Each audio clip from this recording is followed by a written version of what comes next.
അപ്പസ്തോല പ്രവർത്തനങ്ങൾ 23-ാം അധ്യായം. ആലോചന സംഘത്തിന് മുമ്പിൽ. പൗലോസ് സംഘത്തെ സൂക്ഷിച്ചു നോക്കിക്കൊണ്ട് പറഞ്ഞു, സഹോദരന്മാരെ, ഇന്നേ വരെ ദൈവത്തിന്റെ മുമ്പിൽ നല്ല മനസാക്ഷിയോടെയാണ് ഞാൻ ജീവിച്ചത്.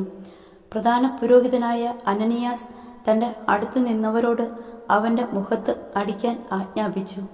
അപ്പോൾ പൗലോസ് അവനോട് പറഞ്ഞു, വെള്ളപൂശിയ മതിലെ, ദൈവം നിന്നെ പ്രഹരിക്കാനിരിക്കുന്നു.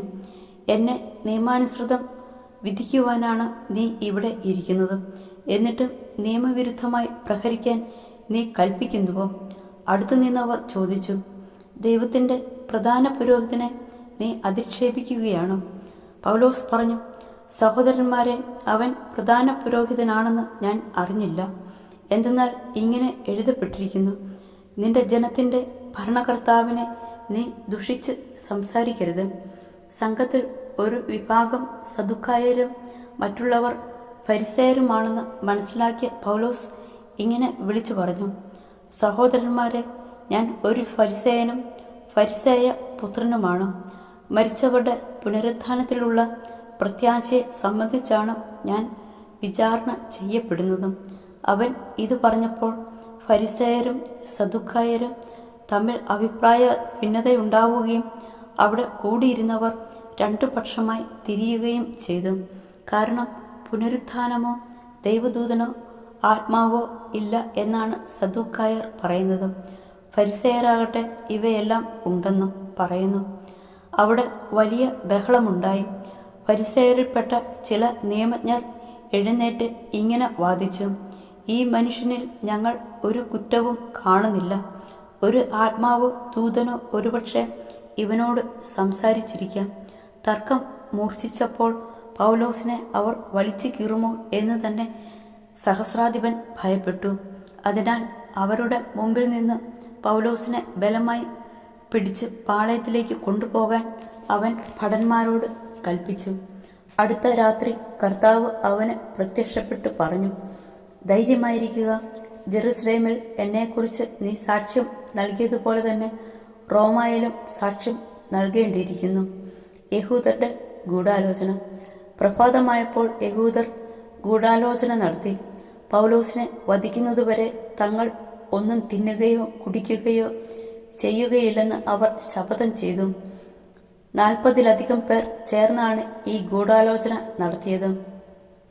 അവർ പുരോഹിത പ്രമുഖന്മാരെയും ജനപ്രമാണികളെ സമീപിച്ച് പറഞ്ഞു, ഞങ്ങൾ പൗലോസിനെ കൊല്ലുന്നതുവരെ ഭക്ഷണം കഴിക്കുകയില്ലെന്ന് ശപഥം ചെയ്തിരിക്കുകയാണ്.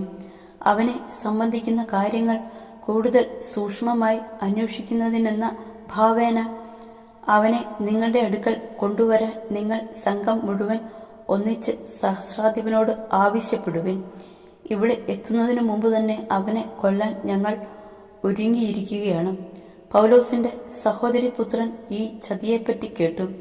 അവൻ പാളയത്തിൽ ചെന്ന് പൗലോസിനെ കണ്ട് വിവരമറിയിച്ചു. പൗലോസ് ഒരു ശതാധിപനെ വിളിച്ച് പറഞ്ഞു, ഈ യുവാവിനെ സഹസ്രാധിപന്റെ അടുക്കൽ കൊണ്ടു ചെല്ലുക. അവന് എന്തോ പറയാനുണ്ട്. അതിനാൽ അവൻ അവനെ സഹസ്രാധിപന്റെ മുമ്പിൽ കൊണ്ടുചെന്ന് ഇപ്രകാരം ബോധിപ്പിച്ചു, തടവുകാരനായ പൗലോസ് എന്നെ വിളിച്ച് ഈ ചെറുപ്പക്കാരനെ നിന്റെ അടുക്കൽ കൊണ്ടുവരാൻ ആവശ്യപ്പെട്ടു. അവന് എന്തോ പറയാനുണ്ട് പോലും. സഹസ്രാധിപൻ അവനെ കൈക്ക് പിടിച്ച് മാറ്റി നിർത്തി രഹസ്യമായി ചോദിച്ചു, എന്താണ് നിനക്ക് പറയാനുള്ളത്? അവൻ പറഞ്ഞു, യഹൂദന്മാർ പൗലോസിനെ കുറിച്ച് സൂക്ഷ്മമായി അന്വേഷിക്കാനെന്ന ഭാവേന അവനെ തങ്ങളുടെ ആലോചന സംഘത്തിലേക്ക് കൊണ്ടുപോകണമെന്ന് അങ്ങയോട് അപേക്ഷിക്കാൻ തീരുമാനിച്ചിരിക്കുകയാണ്. അവർ 40-ലേറെ പേർ പൗലോസിനെ വധിക്കാതെ ഭക്ഷിക്കുകയോ പാനം ചെയ്യുകയോ ഇല്ല എന്ന് വ്രതമെടുത്തുകൊണ്ട് അവനെ ആക്രമിക്കാൻ പതിയിരിക്കുന്നുണ്ട്. നിന്നിൽ നിന്ന് അനുവാദം ലഭിക്കുമെന്ന് പ്രതീക്ഷിച്ചുകൊണ്ട് അവർ ഒരുങ്ങിയിരിക്കുകയാണ്. ഇക്കാര്യം നീ എന്നെ അറിയിച്ചുവെന്ന് ആരോടും പറയരുതെന്ന് നിർദ്ദേശിച്ച് സഹസ്രാധിപൻ അവനെ പറഞ്ഞയച്ചു ഫെലിക്സിന്റെ അടുത്തേക്ക്. പിന്നെ അവൻ 2 ശതാധിപന്മാരെ വിളിച്ച് ആജ്ഞാപിച്ചു, രാത്രിയുടെ 3-ാം മണിക്കൂറിൽ കേസറിയ വരെ പോകാനായി 200 ഭടന്മാരെയും 70 കുതിരപ്പടയാളികളെയും 200 ശൂലധാരികളെയും ഒരുക്കി നിർത്തുക. പൗലോസിന് യാത്ര ചെയ്യാനുള്ള കുതിരകളെയും തയ്യാറാക്കുക. അവനെ ദേശാധിപതിയായ ഫെലിക്സിന്റെ അടുക്കൽ സുരക്ഷിതമായി എത്തിക്കണം. അവൻ ഇങ്ങനെ ഒരു കത്തും എഴുതി: അഭിവന്ദ്യനായ ദേശാധിപതി ഫെലിക്സിന് ക്ലാവുദിയൂസ് ലീസിയാസിന്റെ അഭിവാദനങ്ങൾ. ഈ മനുഷ്യനെ യഹൂദന്മാർ പിടിച്ച് ബന്ധിച്ചു. ഇവനെ കൊല്ലാൻ അവർ ഒരുമ്പെട്ടപ്പോൾ ഇവൻ റോമാപൗരനാണെന്നറിഞ്ഞ് ഞാൻ ഭടന്മാരോടുകൂടെ ചെന്ന് ഇവനെ രക്ഷിച്ചു. ഇവന്റെ മേലുള്ള ആരോപണം എന്താണെന്ന് സൂക്ഷ്മമായി അറിയണമെന്ന് ആഗ്രഹിച്ച് ഞാൻ ഇവനെ അവരുടെ ആലോചന സംഘത്തിൽ കൊണ്ടുചെന്നു. ഇവന്റെ പേരിലുള്ള ആരോപണം അവരുടെ നിയമങ്ങളെ സംബന്ധിക്കുന്ന പ്രശ്നങ്ങളെക്കുറിച്ചാണെന്ന് ഞാൻ മനസ്സിലാക്കി. എന്നാൽ വധമോ കാരാഗ്രഹമോ അർഹിക്കുന്ന ഒരു ആരോപണവും ഉണ്ടായിരുന്നില്ല.